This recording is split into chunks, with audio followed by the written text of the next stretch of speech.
Alright, here we are with another round of Mono Green Stompy. We'll go first. This is a really good hand, so we'll keep it. We'll...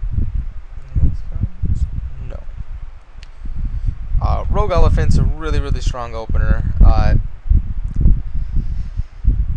As we've seen, even though I have the tendency to side it out,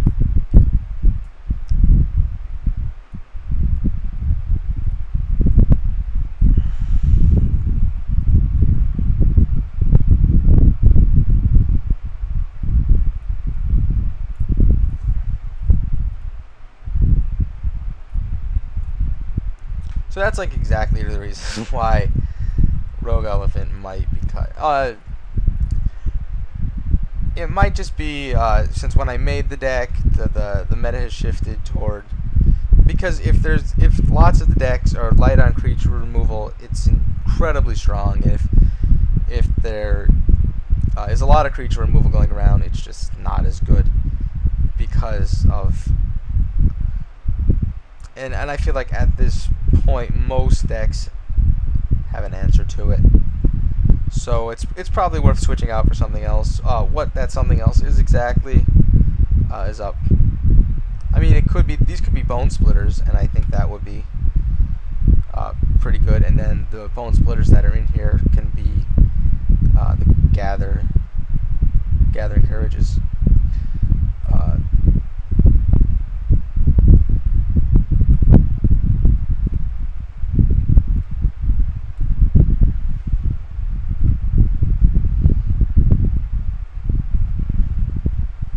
So then next turn we're going to try to play the Ledgewalker.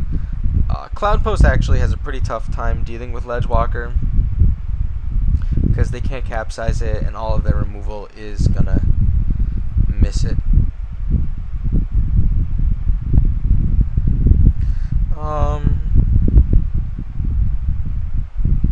Here we'll just attack with everything. Actually,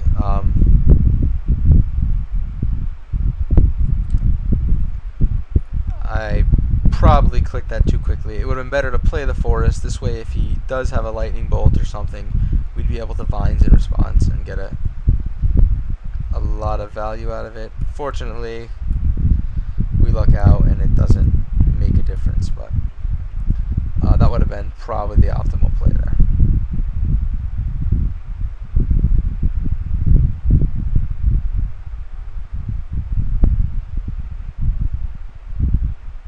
Alright.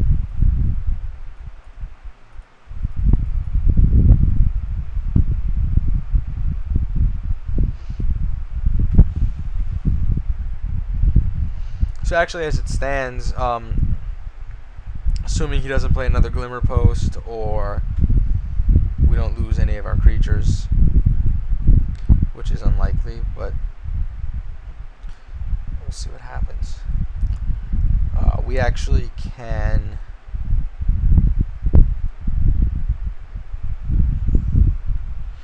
because we can swing here and then vines to do 8 and then do 8 the following turn. The problem let's see. Either way, we're going to play this. And if he okay.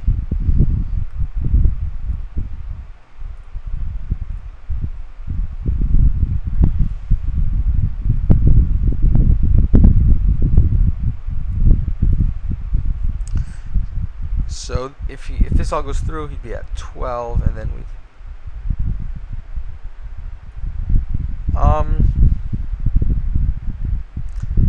I think we're just gonna go for it. We'll pump up one of these guys.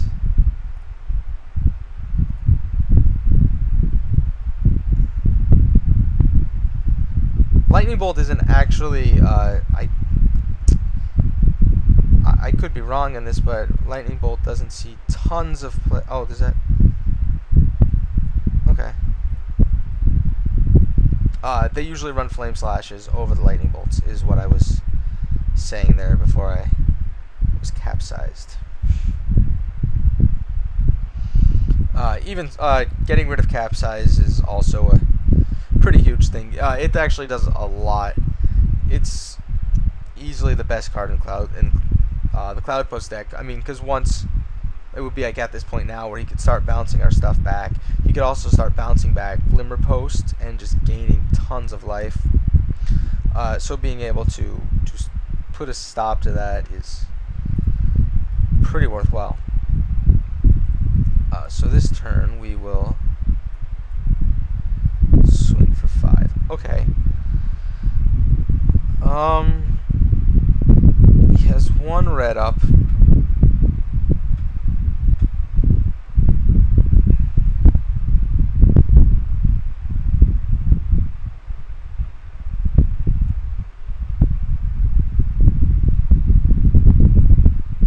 Yeah, there's going to be no way to use both Vines and Morbid this turn, and get Morbid going without just casting this for 1. So I think we just 1, 2, 3, 4, 5. We hit him for 5. That puts him at 8, and then we'll have 5 power on board, which lets us Vine next turn. The other option would be to we get Vines this turn, and that will make him an 8, or not an 8, a 6, and then we do 7, 8, 9.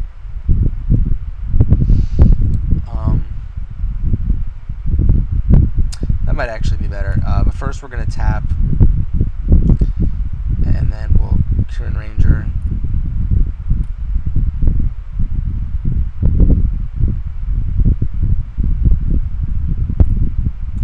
And this way, if he does respond with removal to the Vines, we would be able to Hunger.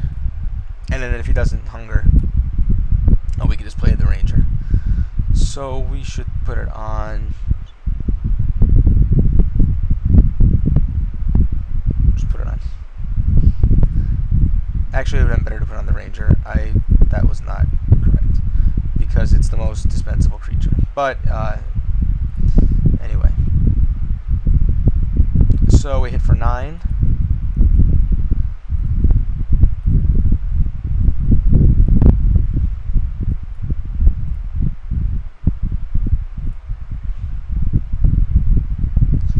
And then we will play this.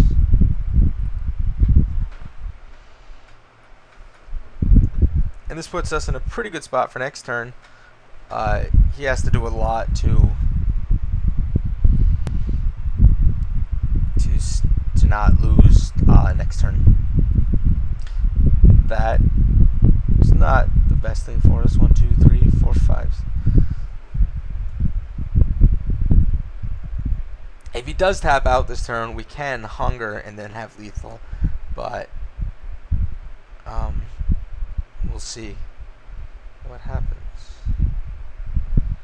It's Crusher. Oh my, okay. So that's not good.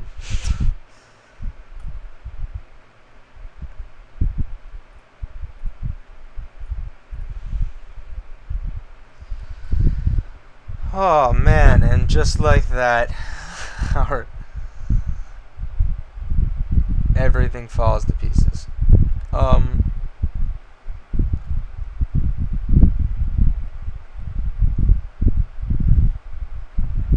It's worth playing out, just because his Capsize is gone and his Rolling Thunder is gone, which are going to be the 2 big cards he has. And he's low enough where if we do get something strange,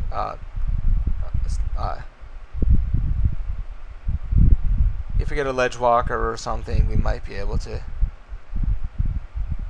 whittle him down.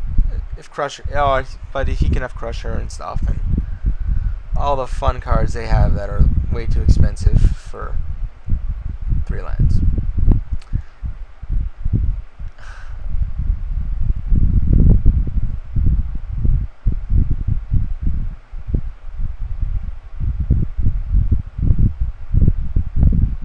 See, it's in this matchup too where Ledgewalker's pretty good, because it's actually it actually can't be hit by either of the big cards of Cloudpost. So the Capsize and the Rolling Thunder both can't deal with the Ledge Walker, and the Mole Drifters and stuff. While they can block it, they come down a little bit later in the match, and by that point it's pretty much decided. Kind of like these games where we lost pretty much, but we didn't lose yet. And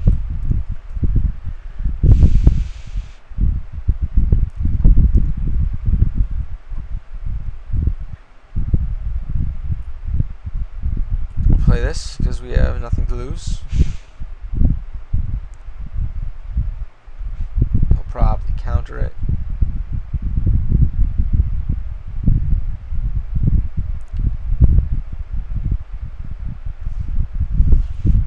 That's okay.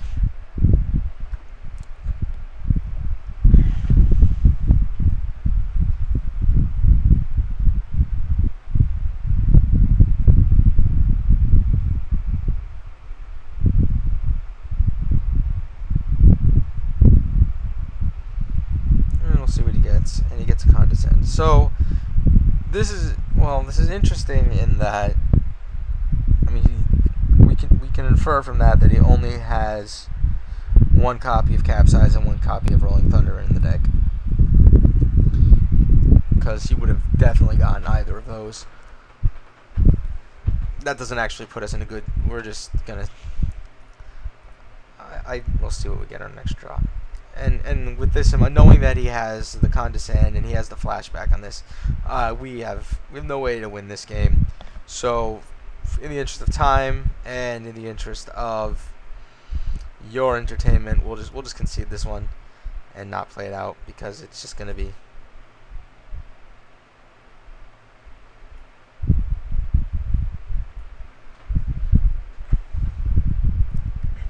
there's really no way we come back from that. For this matchup, we definitely want the Sabotages. They're good against Prisms, but more importantly, he is definitely going to be bringing in Serrated Arrows, and then we'll take out the Rogue Elephants. Maybe when I play the next round, I'll switch these out for something else. I'm not entirely sure what yet. I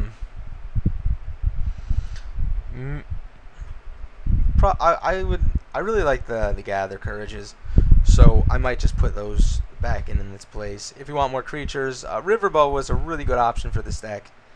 I don't know if more 2-drops are what we want, but there's also 1-drops I just can't think of off the top of my head, which can easily fill this spot as well. The 2 Jungle Lions and things like that. So there's a lot of options for this 1-drop spot. And as fun as Rogue Elephant is as a 3/3 for 1, I just don't think it holds up to the decks right now, just because of the amount of removal. Every deck's gonna have a lot of removal. Even blue at this point runs a lot. Is gonna be running at least 4 snaps, if not other things. So, this is.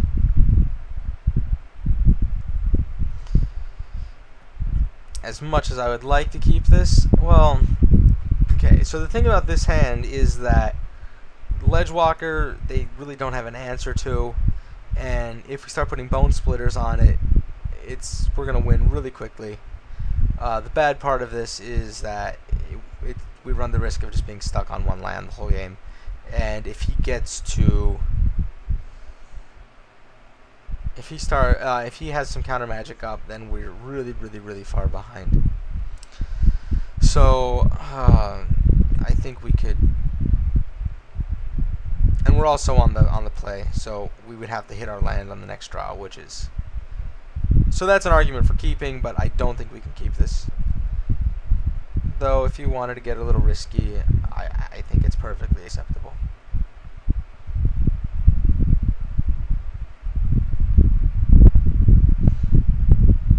We'll keep this. We're going to run him out turn 1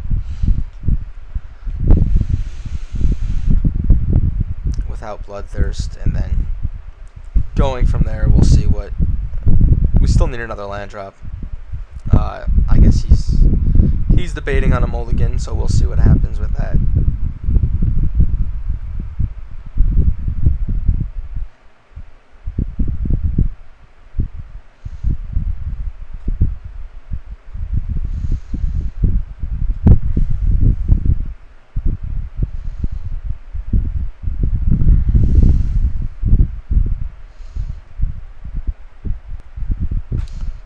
Alright, we'll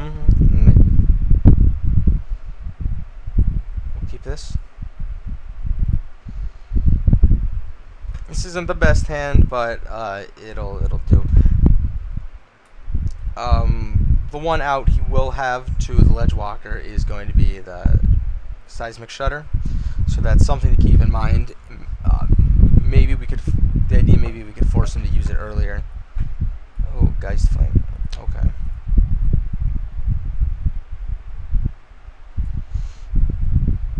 Alright, well, we don't have much of a choice, so we're just gonna play the ledge walker, and we just have to hope he doesn't have a shutter, because if he does, we're in trouble anyway, and we'll lose.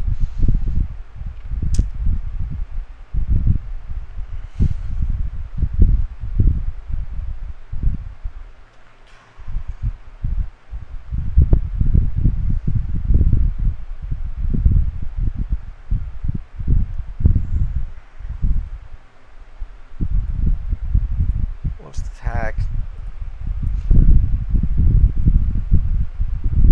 And then we'll play this. And then we'll play the Bone Splitter.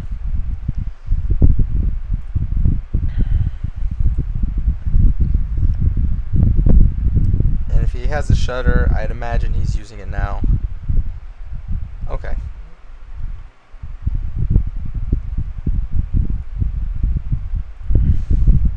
Yeah, okay. And okay, so it looks like he's stuck on lands. So it puts us in a good situation, as unfortunate as that is for him. I will play the Wandering Wolf. Well,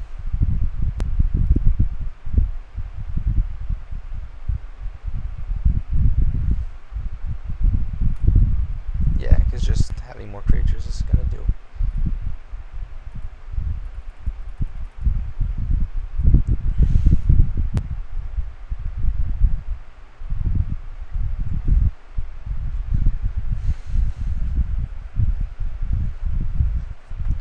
These games kind of suck because, I mean, it happens. It's one of those things of Magic where, alright, so,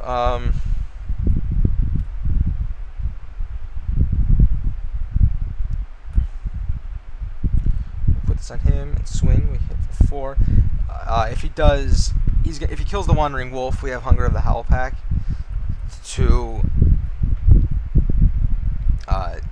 pump up the Ledge Walker, which is this, I feel like he won't be able to deal with at all after that point, because it would be a, okay, so we won that game because he got mana screwed. Yeah, it happens. It's unfortunate for both people because nothing really exciting happens, and it's like a cheap win, and you feel dirty winning off of your opponent being mana screwed, but it's a part of the game. So I don't think there's anything we want here. No. So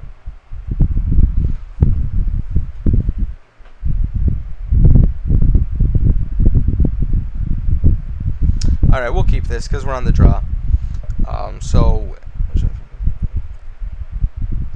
we can open up with that, and then on the next turn we can Rancor it, or we can Bone Splitter, or lots of options. We'll see. Okay.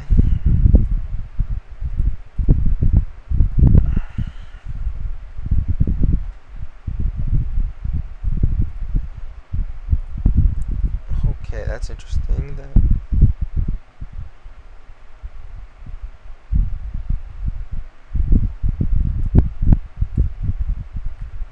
think I'm just going to want to, we'll put a ranker on him, and then I think we'll just groundswell this turn.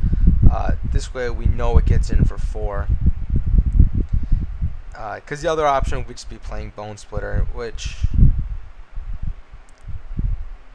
just isn't as exciting, because we get this in for 4, and we know it resolves. We don't have to worry about things being removed on us. And we're also swinging for 8 on turn 2. So that's pretty good. Actually, as it stands, we have him on a 3-turn clock. Okay, well now it's going to go up. But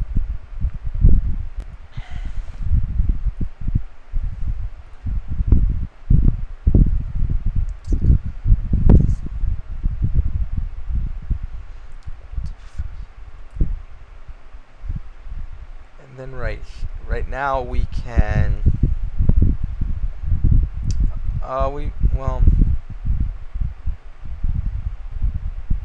we can make him a an 8/8. Actually, I think that's, well, let's see.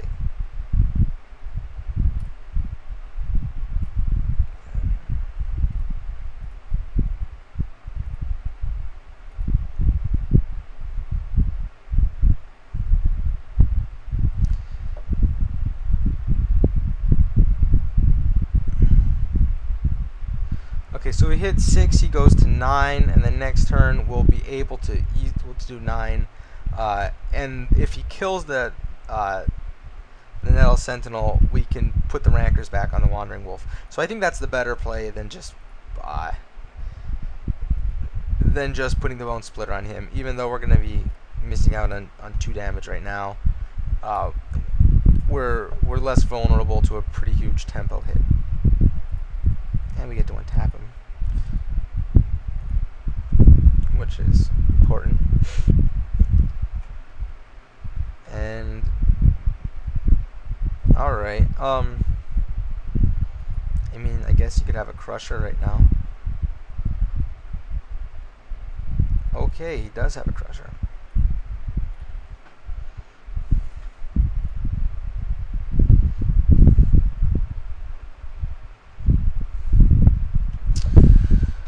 Okay, so we can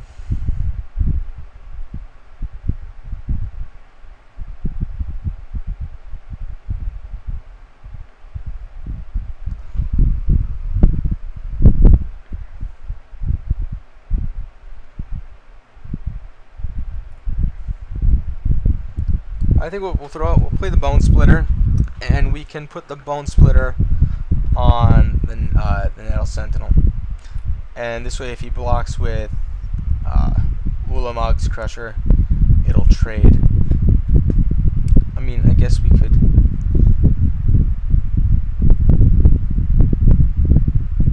Yeah, and then we don't want to attack in with him, because if he doesn't kill this, we can sacrifice the 2 rankers to Annihilator, and then we'll get them back. And then on the following turn, we can pump up the Wandering Wolf and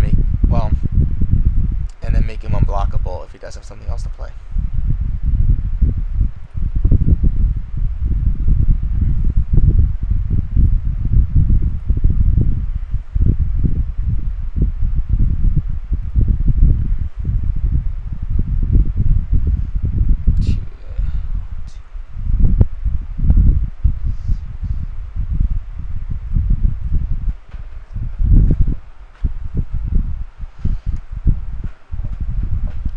So we just need to not draw a red source or a prismatic prism. And it's unfortunate if both these games come down to him not drawing the lands he needs. Okay.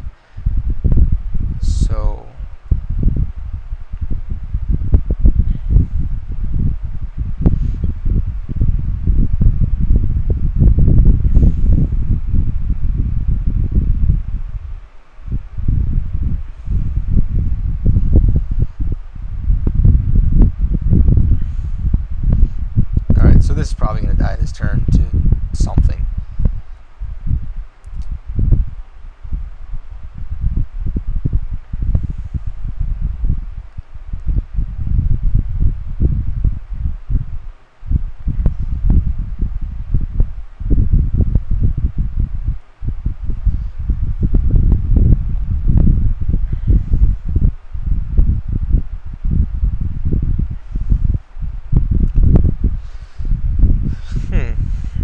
Okay, we're gonna rancor it, because we have vines to protect it.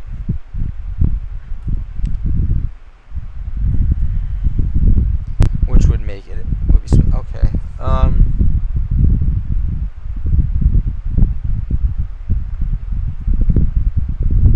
yeah, we'll swing here for 6.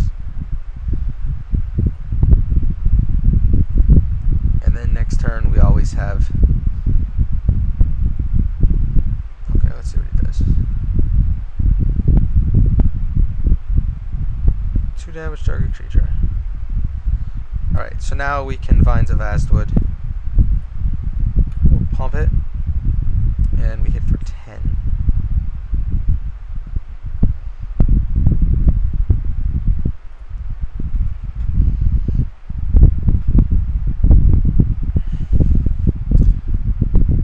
And then with 2 Wandering Wolves behind us, we're in pretty decent shape. Because he would need...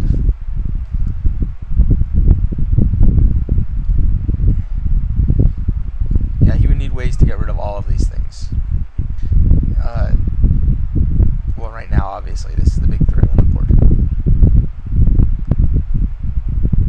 But we should... and even things like Mole Drifters and stuff can't block it, so that's pretty relevant. Let's see. Alright.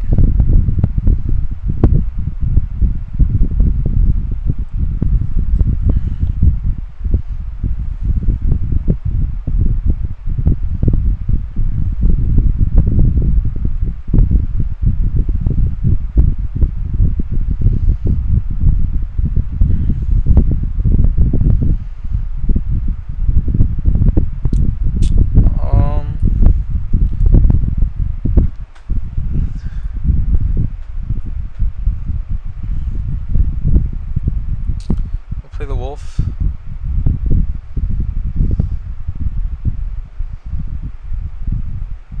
And then young wolf is actually going to be really, really good here because... alright, that works out perfectly. Because now young wolf, which is also immune to the Geist Flames and whatnot.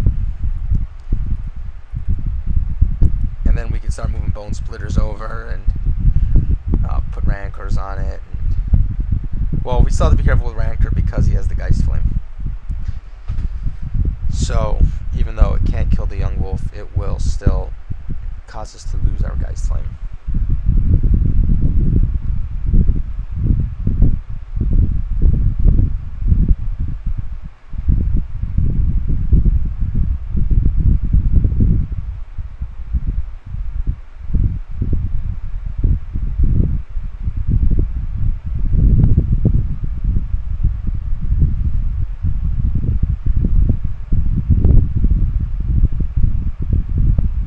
Oh, okay.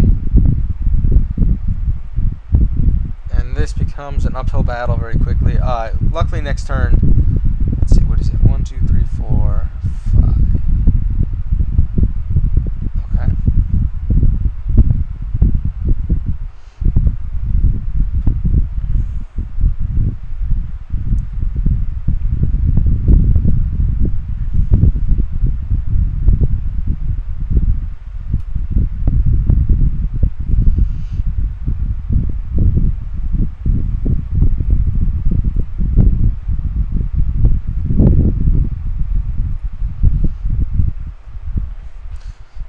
So now, well, let's see what he...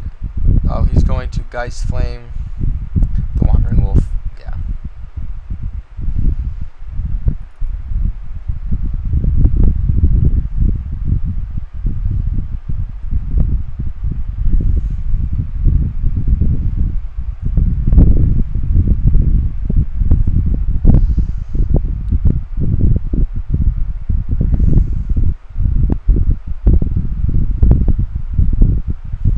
This one's going to be pretty close.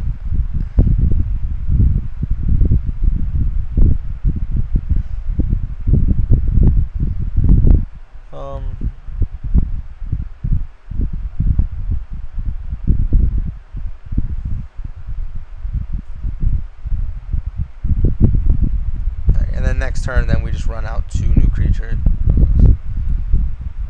Okay, and that actually works well against if he does have another Geist Flame or something of that sort.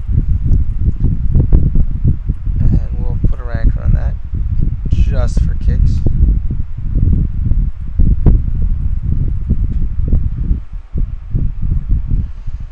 Oh, that's bad. And now at this point too, if even if he starts capsizing the Glimmer Posts, it's hard to keep up with 6 damage per turn. I mean, I feel well. We'd have 1, 2, 3, 4, 5, 6, 7, 8, 9, 10.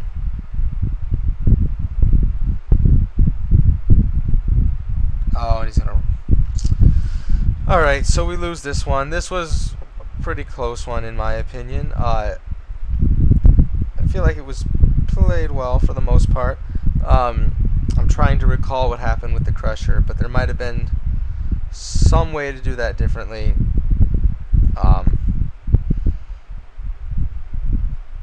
In which we let the Crusher live and we sacrifice Rancors and move them over to the Wolf.